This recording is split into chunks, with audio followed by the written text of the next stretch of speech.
Hey guys, welcome to Wrestling Figure Wednesday. Today I will be reviewing the Mattel WWE Basic Series 30 AJ Lee figure.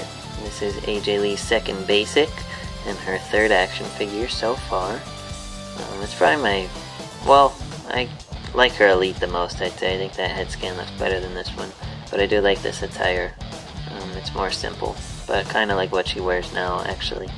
But it's a cool figure if you're able to find her. I know she's kind of hard to find. But that being said, let's take a look at her in the packaging. As you can see, is a picture of AJ smiling there. It says AJ Lee. She is superstar number 42 out of the basic line. The basic 2013 line, I should say. There's a WWE logo here and the WWE logo up top. And there's AJ in a standard pose. Looking at the back, you can see the WWE logo up top here. It says recreate the action of WWE.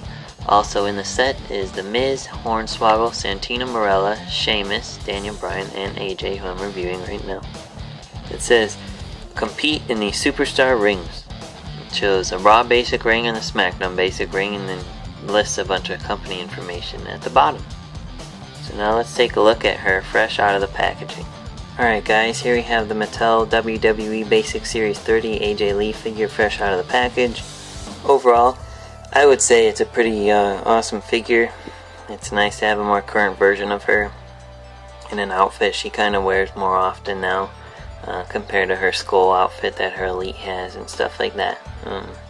So it is pretty cool to have an updated version of her. That being said, let's take a look at her up close. As you can see, she has her smiling head scan. This was her very first head scan from her first figure. It's got the painted lipstick here. And then she's got her long hair, which does restrict some of her movement. It is a ball jointed head, so you can turn it left and right. Her hair restricts a lot of the movement there. And then it goes up and down as well, which is kind of hard because of her long hair. And as you can see, it is very detailed, which is nice. But it does restrict some of her movement, unfortunately. She also has her lightning bolt necklace, which is a cool little accessory that her other basic came with as well.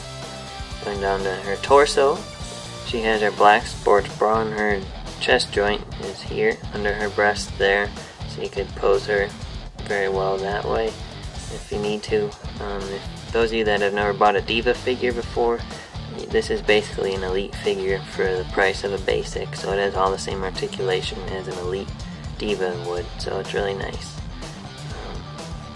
Looking at her arms, she has ball jointed shoulders, swivel bicep joints, typical elbow joints, and she's got her black painted wrist tape, and she does have these little molded wristbands on, which are cool.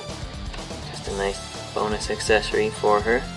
And then she has her black hand/wrist tape painted on. She has a swivel wrist joint. She does not have that extra articulated joint because her hand and wrist is so thin it'd probably be very fragile. And then looking at her fingers, she has black nail polish, which is cool too. So they put a lot of detail into this figure. It may look very simple, but there is a lot of detail. You can see the wrist tape and everything there, along with her nail polish there. And you can see just here's the back of her outfit there. Going down to her lower torso, she has a swivel waist joint. She's wearing her jean shorts, and she has her black perforated belt, which is pretty detailed. You can see the detail going all the way around, so it's nice. Like I said, it is a very detailed figure, which is awesome. Then she has ball jointed legs that go up and down as well as outward, and then she has a swivel thigh joints. You can help pose her legs even better if need be. And then she has small rubber knee pads covering her just typical jointed knees. They do restrict the movement, as you can see. It doesn't bend fully well. I mean, pretty close, to be honest. I don't know. Just be careful, don't force. They might end up ripping the knee pad or breaking the figure. Looking at her boots, she's got her tall Converse boots and all the laces painted on, and the white bottom there, so that's really neat. And that's on both there, and then she has a typical ankle joint, so yeah, that's a look at AJ. Awesome figure. If you're a fan, pick it up if you're able to find her. I know she's hard to find, but well worth it if you like her, just need her in your collection. So yeah, thanks for watching. Be sure to like Wrestling Figure Wednesday on Facebook to suggest future reviews you'd like to see, and I will see you next week. Thanks.